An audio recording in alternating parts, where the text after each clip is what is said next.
നാഗർകുർണൂൽ tunnel ദുരന്തത്തിൽ വീണ്ടും നിരാശ. റാറ്റ് മൈനേഴ്സ് അടക്കം 20 അംഗ സംഘം ടണലിന്റെ അവസാന 40 മീറ്റർ വരെ എത്തി മടങ്ങി. അവശിഷ്ടങ്ങൾ 20 മീറ്റർ ഉയരത്തിൽ കുന്നുകൂടി കിടക്കുന്ന ദൃശ്യങ്ങൾ പുറത്തുവന്നു. കെ വി ശ്രീധരനാണ് വിവരങ്ങളുമായുള്ളത്. ശ്രീധരൻ, എന്താണ് സംഭവം? ഈ 4ാം ദിവസത്തിലേക്ക് കടന്നിരിക്കുകയാണ് ഈ രക്ഷാദൗത്യം. ഇപ്പോഴും കാര്യമായിട്ടുള്ള ഒരു പ്രതീക്ഷ അല്ലെങ്കിൽ ഒരു പോസിറ്റീവായിട്ടുള്ള ഒരു സംഭവങ്ങളൊന്നും നടന്നിട്ടില്ല എന്നുള്ളതാണ് ദൗത്യ സംഘത്തിന് വലിയ നിരാശ സമ്മാനിക്കുന്നത്. ഏതായാലും ഈ അപകടം നടന്നതിന്റെ 40 മീറ്റർ അടുത്ത് വരെ ഈ ടണലിനകത്ത് ഈ രക്ഷാദൗത്യ സംഘം എത്തിയിരുന്നു.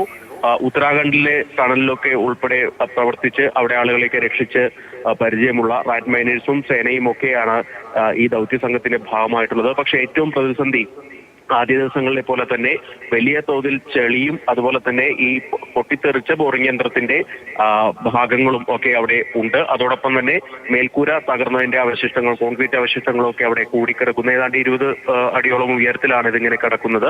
ഇതെല്ലാം തന്നെ വലിയ പ്രതിസന്ധി സൃഷ്ടിക്കുന്നുണ്ട്. ഇതോടൊപ്പം തന്നെ ടണലിലെ വെള്ളത്തിന്റെ അളവിലും കാര്യമായിട്ട് വർധനവുണ്ടാകുന്നു. ഇതൊക്കെ രക്ഷാപ്രവർത്തനത്തെ പിന്നോട്ടടിക്കുന്ന ഒരു കാര്യമാണ്. ഇന്നലെ അർദ്ധരാത്രിയോടെ വീണ്ടും ഈ റാറ്റ് മൈനേഴ്സ് സംഘം ഒക്കെ ചേർന്ന് ഇവിടെ 40 മീറ്ററോളം അടുത്തെത്തി. പക്ഷേ മുന്നോട്ട് പോകാനാവാത്ത സ്ഥിതി വന്നതിനെ തുടർന്നാണ് ഇവർ പിന്നോട്ട് പോയത്. ഏതായാലും 4 ദിവസം കടന്നിരിക്കുകയാണ് ഈ രക്ഷാദൗത്യം.